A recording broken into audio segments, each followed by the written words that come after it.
Thomas Soto. C'était la grande angoisse des enseignes et des professionnels du tourisme. Les attentats de novembre auraient-ils un impact durable sur la fréquentation étrangère? Bonjour Nicolas Barré. Bonjour Thomas. 6 mois plus tard, on a la réponse. Oui, et nous n'avons pas retrouvé le niveau de visite d'avant les attentats.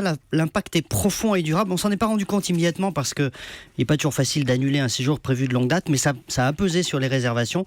Les hôteliers le constatent et on le voit dans les ventes par exemple de produits de luxe qui ont baissé de 23% le mois dernier, ce qui n'est pas rien. Ça veut dire quoi? Que Paris fait peur, Nicolas? Oui, mais alors pas à tout le monde. Et ça c'est fascinant, on voit les différences de culture. Pour les Japonais, si vous dites état d'urgence, c'est quasiment l'état de guerre. Ils ont très peur et alors les images de voitures incendiées, évidemment, les terroristes, ça n'arrange rien, ils ne viennent plus. Les Chinois, c'est presque le contraire, c'est-à-dire ça les rassure de voir la police et l'armée patrouiller dans les rues, ils font confiance à l'autorité de l'État. D'ailleurs, la clientèle chinoise revient depuis le début de l'année. Pour les Américains, c'est encore une autre histoire. Comme vous savez, ils ne peuvent pas bouger le petit doigt sans demander l'avis de leur avocat.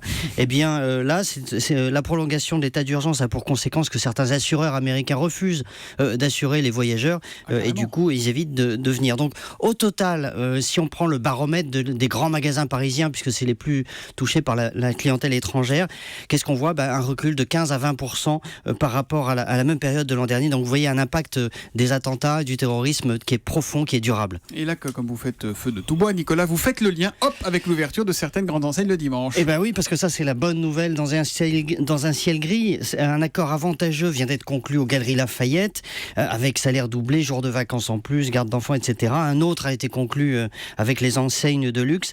Les ouvertures de dimanche progressent aussi dans des zones touristiques comme la Côte d'Azur, à Nice, à Antibes, etc. Même à Lille, ironie de l'histoire, Lille, voilà, exactement, est en train de mettre de l'eau dans son vin. Bref, ça avance doucement. C'est un élément d'attractivité crucial face à d'autres destinations qui essayent de récupérer cette clientèle internationale. D'ailleurs, on a vu que certaines villes en Europe essayaient de détourner à leur profit les touristes qui venaient à Paris. Donc, vous voyez, c'est une bataille que se livrent les grandes destinations, les grandes villes. Une bataille dans laquelle il y a beaucoup d'emplois à gagner ou à perdre. Nicolas Barré, directeur de la rédaction des Échos, qu'on retrouve tous les matins pour l'édito Écho d'Europe 1 après le journal de 8h. À demain matin, Nicolas. À demain.